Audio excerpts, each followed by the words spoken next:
সোহান, সবে তো 2বার হলো, আমার এখনো একবার চাই, নয়তো আমি ছাড়বো না আজ তোমাকে। তারপর সোহান বলল, না কাকি, আমি আর পারবো না।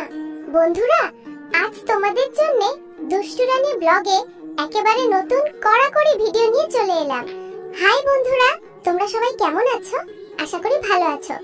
বন্ধুরা, এই গল্পে ডুব দেওয়ার আগেই বলে রাখি, লাইক শেয়ার করতে ভুলবেন না এবং আমাদের ইউটিউব চ্যানেলে প্রতিদিন দুপুর 2টায় ভিডিও দেখতে হলে চ্যানেলটি এক্ষুনি সাবস্ক্রাইব করে বন্ধু হয়ে পাশে থেকো। হ্যালো বন্ধুরা, আমি সোহান।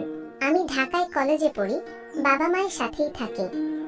অনেকদিন গ্রামের বাড়ি যাওয়া হয় না, কিন্তু এইবার আমার ছোট চাচার বিয়ের খবরে একটা অন্যরকম আনন্দে ভরে উঠল মনটা।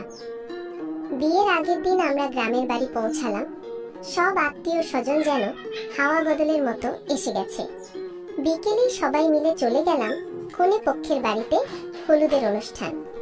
সেখানে গিয়ে প্রথম দেখি আমার হবু কাকিমা একটা হলুদ শাড়ি পরে বসে আছেন। গায়ের রং ঠিক যেন দুধে আলতা, চোখে সরলতা, মুখে এক চিলতে লাজুক হাসি। আমি কিছুক্ষণ তাকিয়ে থাকলাম।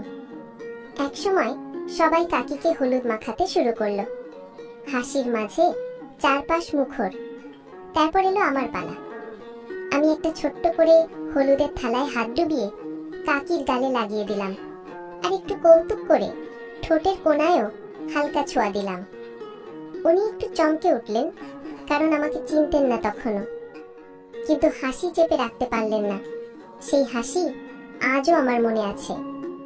সেই সন্ধেটা ছিল আলো, রং আর অনুভবের মেলবন্ধন। হয়তো কাকির সাথে সম্পর্কটা তখনও তৈরি হয়নি, কিন্তু সেই মুহূর্তটা চিরদিনের মতো হৃদয়ে গেঁথে গেল।